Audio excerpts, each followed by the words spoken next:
The shadows are not empty spaces.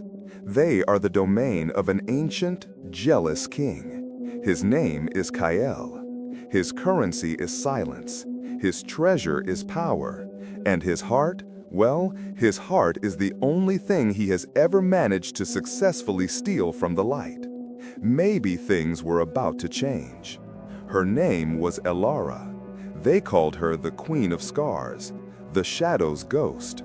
She stole not for wealth, but for leverage, for a fractured sense of justice. But on this night, she chose the wrong vault. They said the Shadow King's Citadel was unbreakable, but they had not accounted for a thief who could pick any lock and outrun any shadow. The target was the Amulet of Solar Tethering, a relic that held the last fragment of true sunlight. The king needed it to maintain his dominion. Elara needed it to destabilize his kingdom. But the king had eyes everywhere, not just in the shadows, but in the very air she breathed. Damn it! She felt the change in the air, the sudden, suffocating pressure of an immortal presence. The Shadow King had finally decided to pay attention. He was not just in the room, he was the room.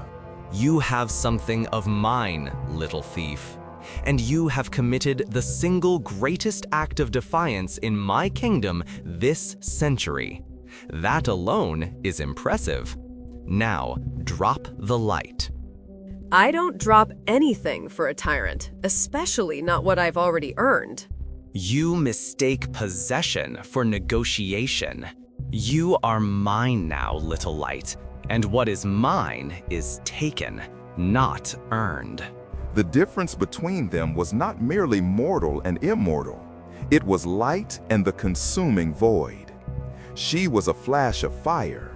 He was the absolute cold that extinguishes it. His power was terrifying, but his lack of feeling was worse. He didn't capture me out of vengeance. He captured me out of necessity.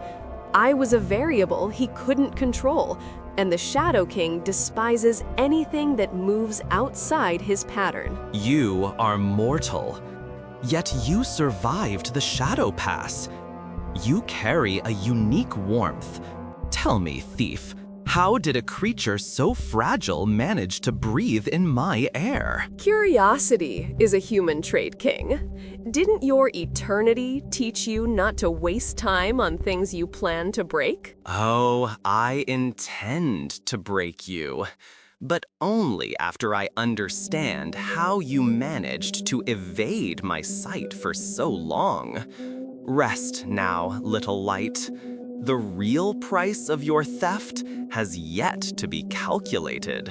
She was locked away, but she was not alone. The cell held the secrets of the Shadow Court, and perhaps the secret of the king himself. A cage is only a challenge.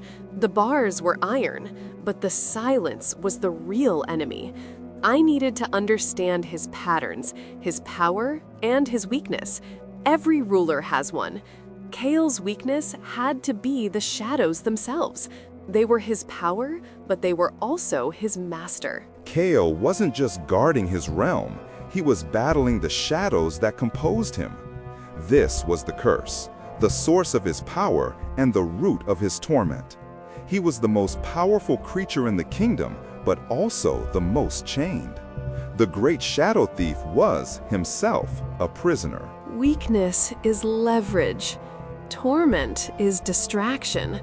Seeing his pain didn't soften my resolve, it sharpened it.